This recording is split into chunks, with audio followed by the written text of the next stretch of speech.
Ano ang four options for Pag-ibig Housing Loan borrower with missed payments of more than 9 months? Answer?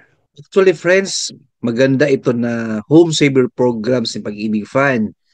Binibigyan talaga ng option ang housing loan borrower na may missed payments or walang bayad from 3 months, 4 months, 5 months, 6 months, even more than 9 months para ma-update po yung payments nila at hindi po ito ma-foreclose or ma-acquired asset.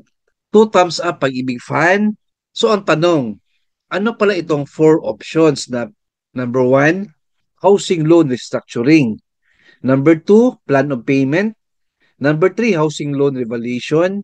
And number four, penalty condonation. So save your home, friends. Kung may missed payments kayo, choose the option that's right for you.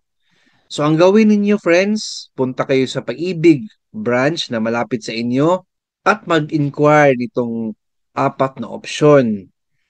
So si Pag-ibig Fund ay may mga personnel or frontliners na willing to explain sa inyo kung ano ang pasok na option para sa inyo.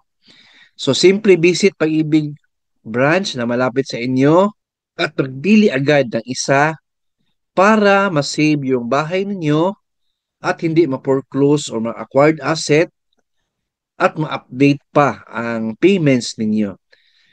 Alam natin, friends, na marami pong affected sa krisis ngayon. Masyadong maliit ang sweldo, maraming payables.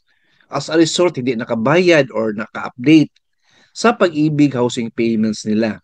Again, good job Pag-ibig Fan, 2 thumbs up. Ang galing talaga ninyo. Apart from managing well sa mga contributions ng member ninyo, marami pa kayong programs na tumutulong sa mga Pag-ibig members concerning housing, salary loan, savings nila, and the like. Ayun. So friends, kung gusto niyo itong content natin about Pag-ibig Fan, keep watching my channel.